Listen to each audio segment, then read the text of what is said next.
Hey Facebook, how are you guys this afternoon? If you're on the replay, say hey.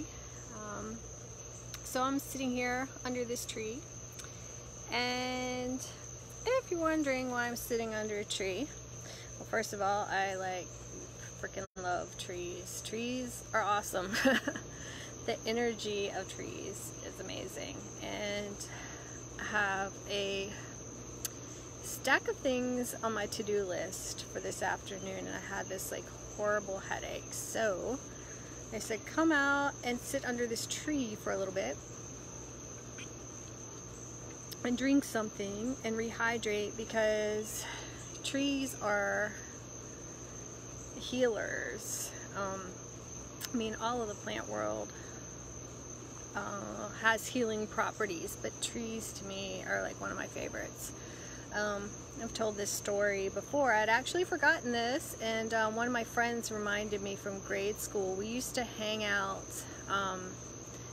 in the woods behind our houses, and I grew up in rural West Virginia, out in the country, so lots and lots of trees, lots and lots of woods, and we used to climb the trees and sit up in them, and I don't know how high up we were,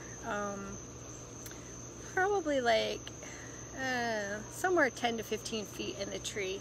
Sorry, a bug is trying to get me. And I fell, and a branch just kind of swooped out, as branches do, and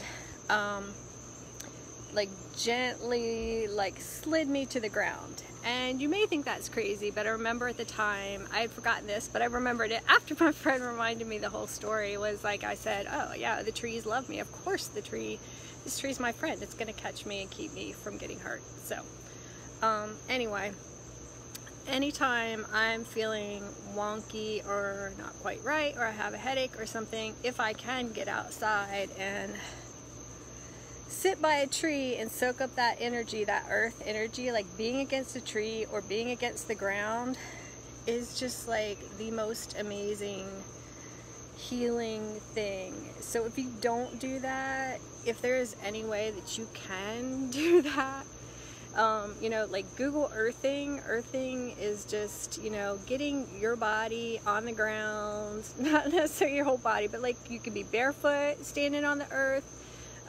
You can be with, leaning up a tree, put your hand on a tree, whatever. The earth has so much healing properties and energies, because 10 minutes ago, my head was just throbbing, and now I feel amazing.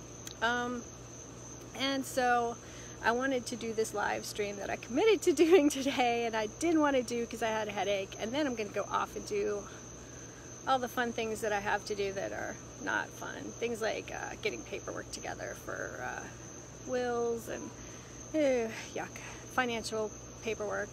Not my favorite thing, but I'm going to set that intention of knowing that it's going to be really easy breezy to get done. And okay, this is not what the live stream is about, but definitely, if you do not spend time out in nature, I recommend it highly. So, on to the topic of the live stream, which is the next sparkly thing that comes around is not your answer. A lot of people in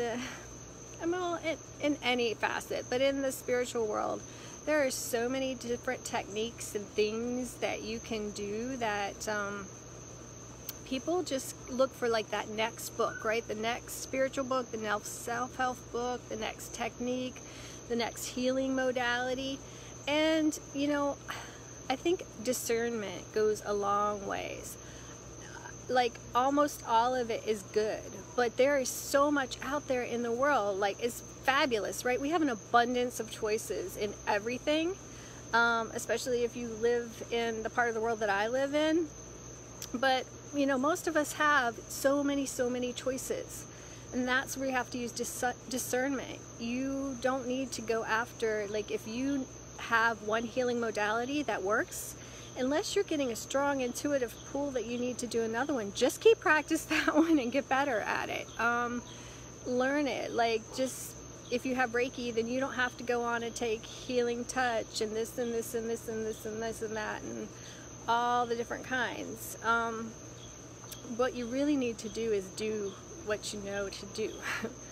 And why can I preach this at you? Because my own psyche has been preaching it at me. I woke up last night worried about a problem that I can't really share because it's kind of involves other people.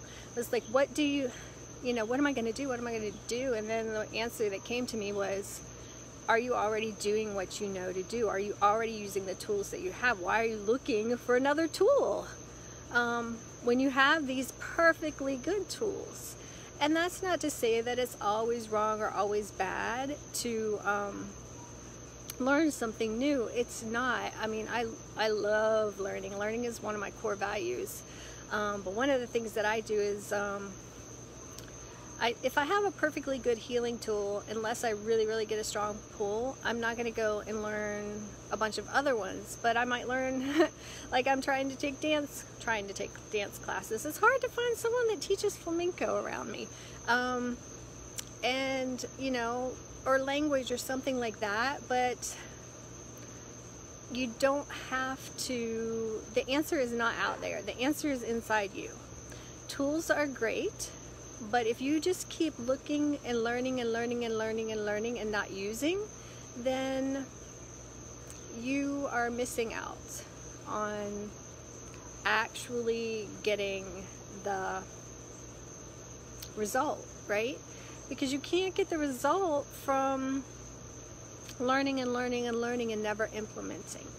And that's something I see a lot with people I work with. Sometimes they're like getting 40 or 50 emails a day from different modalities and this and this and that, and they're constantly learning. And I have to tell them, you already know enough, right? You know plenty. Now you stop looking for something new and you use what you already know, because that's where the mastery comes. That's where